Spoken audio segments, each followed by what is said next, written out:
Hi കൂട്ടുകാരെ, എല്ലാവർക്കും crazy craft and tasty ഫീസ്റ്റിലേക്ക് സ്വാഗതം.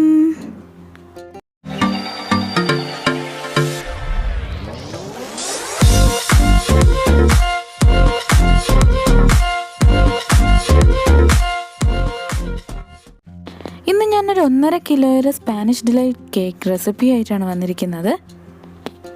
ബീറ്ററോ ഓവനോ ഒന്നുമില്ലാത്ത ഒരു 1/2 kg സ്പാനിഷ് ഡിലൈറ്റിൻ്റെ വീഡിയോ ഞാൻ ഓൾറെഡി ഇട്ടിട്ടുണ്ട്. ഫസ്റ്റ് 1.5 kg ചോക്ലേറ്റ് സ്പോഞ്ചാണ് ഉണ്ടാക്കുന്നത്. അതിനായിട്ട് 1 കപ്പ് മൈദാമാവിൽ 2 ടേബിൾ സ്പൂൺ മൈദാമാവും കൂടെ ആഡ് ചെയ്യണം. അതിൽ 2 ടേബിൾ സ്പൂൺ കോൺഫ്ലോർ ആഡ് ചെയ്യണം. ഇനി അതിലൊരു 1/4 cup cocoa powder, dark cocoa പൗഡറാണ് ഞാൻ ആഡ് ചെയ്യുന്നത്. 1/4 കപ്പ് എന്ന് പറയുമ്പോൾ 4 tablespoon cocoa powder add ചെയ്യണം. 1.5 ടീസ്പൂൺ ബേക്കിംഗ് പൗഡർ ആഡ് ചെയ്യണം. ഒരു പിഞ്ച് ഉപ്പും കൂടെ ഇട്ട് 3 പ്രാവശ്യം അരിച്ചെടുക്കണം. 3 പ്രാവശ്യം അരിക്കുന്നത് നമ്മുടെ മാവ് നല്ല മിക്സ് ആവാനും അതിലെന്തെങ്കിലും തരിതരിയായിട്ട് കിടക്കുന്നെങ്കിൽ അത് റിമൂവ് ചെയ്യാനുമാണ്. ഇനി ഞാനൊരു 1/4 കപ്പ് ചൂടുള്ള പാലിൽ 1 ടേബിൾ സ്പൂൺ ബൂസ്റ്റും കൂടെ ചേർത്ത് മിക്സ് ചെയ്ത് വെച്ചിട്ടുണ്ട്. നമുക്ക് സ്പോഞ്ചിന് ചെയ്യാൻ വേണ്ടിയിട്ടാണ്. ഇനി വെറ്റ് ഇൻഗ്രീഡിയൻസ് ചെയ്യാം. അതിനായിട്ട് ഡ്രൈ ആയിട്ടുള്ള ഒരു ബൗൾ എടുക്കണം. അതിൽ 5 മുട്ട പൊട്ടിച്ചൊഴിക്കുകയാണ്. റൂം ടെമ്പറേച്ചറിലുള്ള മുട്ടയാണ് പൊട്ടിച്ചൊഴിക്കുന്നത്.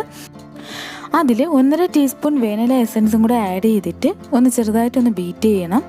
ഒന്ന് മിക്സായി വരുമ്പോഴത്തേക്കും അതിൽ 1 കപ്പ് പൊടിച്ച പഞ്ചസാര കുറച്ചായിട്ടിട്ട് ബീറ്റ് ചെയ്തെടുക്കണം.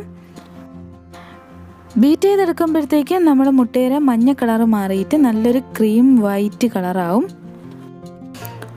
മുട്ട ഈ ഒരു ക്രീമി കൺസിസ്റ്റൻസിയിലായതിന് ശേഷം അതിൽ 1/4 കപ്പ് സൺഫ്ലവർ ഓയിൽ ഒഴിക്കുകയാണ്.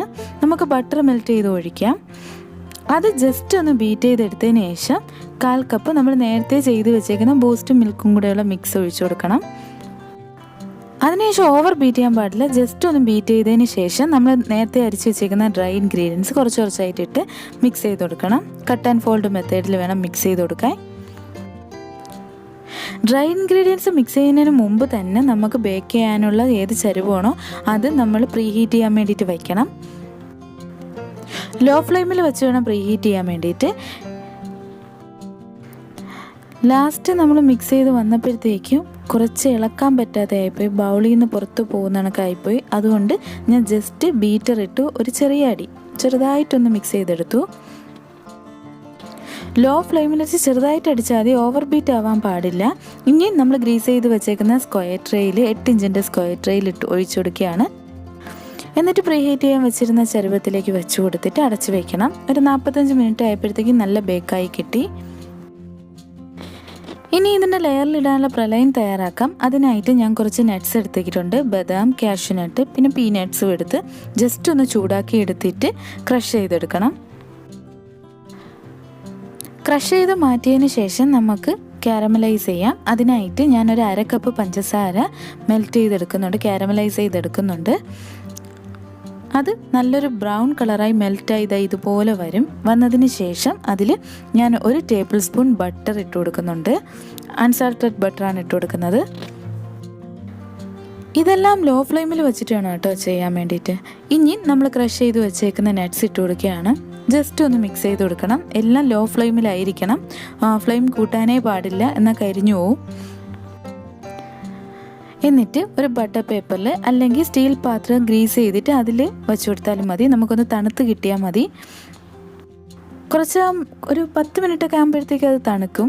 തണുത്തതിന് ശേഷം അത് വിട്ട് വരും. അത് നമ്മൾ ജസ്റ്റ് ഒന്ന് പൊടിച്ചെടുക്കണം. ഞാനത് നല്ല രീതിയിൽ പൊടിച്ചെടുക്കുന്നുണ്ട്. ഇനി നമ്മൾ കേക്ക് സോക്ക് ചെയ്യാനുള്ള മിൽക്ക് സിറപ്പ് ഉണ്ടാക്കിയാണ്. അതിനായിട്ട് 1/4 കപ്പ് പാലൊഴിച്ച് നല്ല തിളപ്പിച്ചതിന് ശേഷം അതിൽ 2 ടേബിൾ സ്പൂൺ ബൂസ്റ്റ് ഇട്ട് കൊടുക്കുകയാണ്. അത് നല്ല മിക്സ് ആയി വരണം. നല്ല തിളച്ച് വന്നതിന് ശേഷം ആ ചൂട് പാലിൽ 1 tablespoon condensed milk maid ഒഴിച്ചു കൊടുക്കണം. സിറപ്പിന് മധുരം കൂട്ടണമെങ്കിൽ കുറച്ച് കണ്ടൻസ് മിൽക്ക് കൂട്ടുകയോ അല്ലെങ്കിൽ പഞ്ചസാര കുറച്ച് ചേർക്കുകയോ ചെയ്യാം. ഞാനിപ്പോൾ കുറച്ച് മധുരം ഇടുന്നുള്ളൂ, കാരണം വിപ്പിംഗ് ക്രീമിന് ഓൾറെഡി നമ്മൾ കണ്ടൻസ് മിൽക്കൊക്കെ ഇടുന്നുണ്ട്. അതുകൊണ്ട് ഇനി 1.5 കപ്പ് വിപ്പിംഗ് ക്രീം ബീറ്റ് ചെയ്തെടുക്കുകയാണ്. അത് ഒരു 3/4 ബീറ്റായി വന്നതിന് ശേഷം അതിലൊരു 2 ടേബിൾ സ്പൂൺ ബൂസ്റ്റും കൂടെ ഇട്ട് ഉടനെ തന്നെ ബീറ്റ് ചെയ്യണം. അത് കുറച്ച് നേരം വച്ചിരുന്ന കട്ട പിടിക്കും, അതിനു മുമ്പ് ബീറ്റ് ചെയ്തെടുക്കണം. ബൂസ്റ്റ് ഇട്ട് ബീറ്റ് ചെയ്യുമ്പോഴത്തേക്കും കുറച്ച് ലൂസായ പോലെ തോന്നും. അപ്പോൾ കുറച്ചും കൂടെ ബീറ്റ് ചെയ്താൽ മതി. അപ്പോൾ നല്ല സ്റ്റിഫായിട്ട് കിട്ടും. ഇനി ഐസിങ് ചെയ്ത് തുടങ്ങാം. ആദ്യം ബോർഡിൽ ഞാൻ കുറച്ച് വിപ്പിംഗ് ക്രീം വയ്ക്കുന്നുണ്ട്. കാരണം അത് അങ്ങനെ ആകുമ്പോഴത്തേക്കും നമ്മളെ കേക്ക് തെന്നി പോകത്തില്ല. എന്നിട്ട് ഓരോ സ്പോഞ്ചും ലെയർ ചെയ്തെടുക്കുകയാണ്. സിറപ്പൊക്കെ നല്ല രീതിയിൽ ഒഴിച്ച് ലെയർ ചെയ്തെടുക്കണം.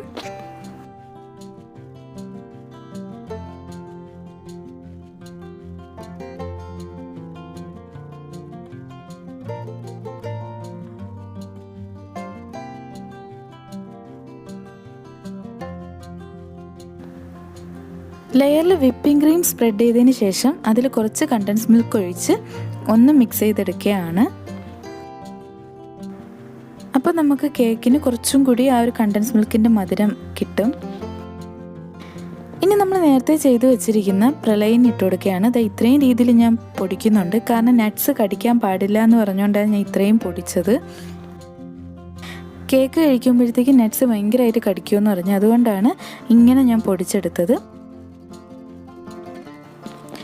3 ലെയറിങ്ങും കഴിഞ്ഞതിന് ശേഷം ക്രം കോട്ട് ചെയ്യുന്നില്ല, മെയിൻ കോട്ട് ചെയ്ത് ഫ്രിഡ്ജിൽ സെറ്റ് ആവാൻ വേണ്ടി വയ്ക്കുകയാണ്.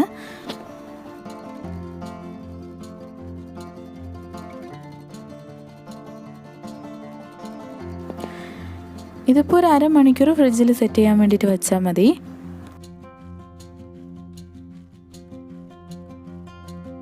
നമ്മളെ കേക്ക് നല്ല സെറ്റായി. ഇനി ഒരു സ്കെയിലോ അല്ലെങ്കിൽ ഇതുപോലെ വലിയ നൈഫോ എടുത്ത് ഹാഫായിട്ട് ഒന്ന് ജസ്റ്റ് ഒന്ന് മാർക്ക് ചെയ്യണം. എന്നിട്ട് അതിൻ്റെ ഒരു പോർഷനിൽ ചോക്ലേറ്റ് ഗനാഷ് ഇതുപോലെ സ്പ്രെഡ് ചെയ്ത് കൊടുക്കണം. ചോക്ലേറ്റ് ഗനാഷ് ഞാൻ എപ്പോഴും ചെയ്യുന്നതുകൊണ്ടാണ് കാണിക്കാത്തത്. 2:1 റേഷ്യോയിലാണ് ഗനാഷ് ഉണ്ടാക്കുന്നത്. 1/2 കപ്പ് ചോക്ലേറ്റും അതിൽ 1/4 കപ്പ് വിപ്പിംഗ് ക്രീമും കൂടെ ചേർത്ത് ഡബിൾ ബോയിൽ മെത്തേഡ് ചെയ്താൽ മതി. അല്ലെങ്കിൽ വിപ്പിംഗ് ക്രീം ഒന്ന് ചൂടാക്കിയിട്ട് അതിൽ 1/2 കപ്പ് ചോക്ലേറ്റ് ഇട്ടാലും മതി. കുറച്ച് കഴിയുമ്പോഴത്തേക്കും നല്ല മെൽറ്റായി കിട്ടിക്കോളും. ആ ഒരു സൈഡ് ഫുള്ള ചോക്ലേറ്റ് കൊണ്ട് കവർ ചെയ്ത് ഇനി കേക്കിൻ്റെ സൈഡ് ഫുള്ള ഡ്രിപ്പ് ചെയ്തെടുക്കുന്നുണ്ട്. എന്നിട്ട് ചെറുതായിട്ട് പാലറ്റ് വെച്ച് ഇതുപോലെ ഒന്ന് വരച്ചെടുക്കുകയാണ്. ഈ ഒരു പാലറ്റ് ഡിസൈനിലാണ് കേക്ക് ചെയ്യുന്നത്.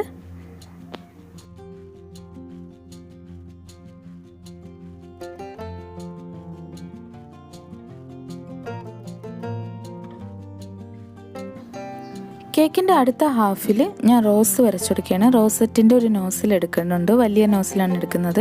ആ നോസിൽ വെച്ച് ജസ്റ്റ് ഇതുപോലെ ഒന്ന് കറക്കി കൊടുത്താൽ മതി.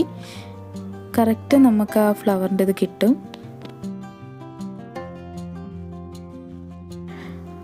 ആ ഒരു സൈഡ് ഫുള്ള് അത് ഇങ്ങനെ കവർ ചെയ്ത് കൊടുക്കുകയാണ്.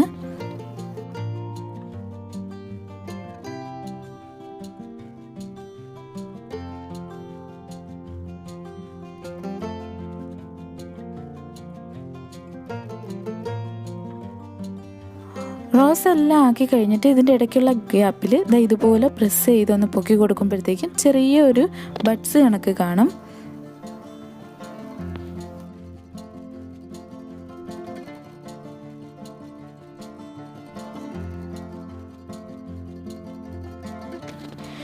ഇനി ഇതിൻ്റെ ബോർഡറിൽ ബബിൾ ഡിസൈൻ ചെയ്ത് കൊടുക്കുകയാണ്. ആ സെയിം വിപ്പിംഗ് ക്രീം തന്നെയാണ്.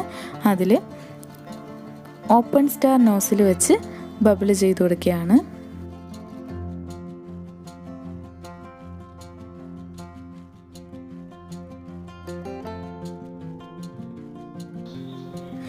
ഈ റോസിൻ്റെ സൈഡ് ഒരു ഇൻപെർഫെക്റ്റ് ആയിട്ട് തോന്നിയത് കൊണ്ട് ഞാൻ അവിടെയും കുറച്ച് ഡ്രിപ്പ് ചെയ്തിട്ടുണ്ട്. ഇനി കുറച്ച് ഗോൾഡ് ബീഡ്സും സിൽവർ ബീഡ്സും ഒക്കെ ഇട്ട് കൊടുത്തിട്ടുണ്ട്. ആ ചോക്ലേറ്റിൻ്റെ ഭാഗത്ത് ഗോൾഡ് ബീഡ്സും ആ റോസറ്റിൻ്റെ ഭാഗത്ത് സിൽവർ ബീഡ്സും ഇട്ട് കൊടുത്തിട്ടുണ്ട്. ഇനി ഞാൻ ഫോണ്ടൻറ്റ് വെച്ച് ഹാപ്പി ആനിവേഴ്സറി എഴുതിയിട്ടുണ്ട്. എന്നിട്ട് കുറച്ച് ഹാർട്ടും വെച്ച് കൊടുക്കുന്നുണ്ട്. നമ്മൾ 1/2 kg സ്പാനിഷ് ഡിലൈറ്റ് റെഡിയായി. ഭയങ്കര സിമ്പിളായിട്ടുള്ള ഡിസൈനാണ്.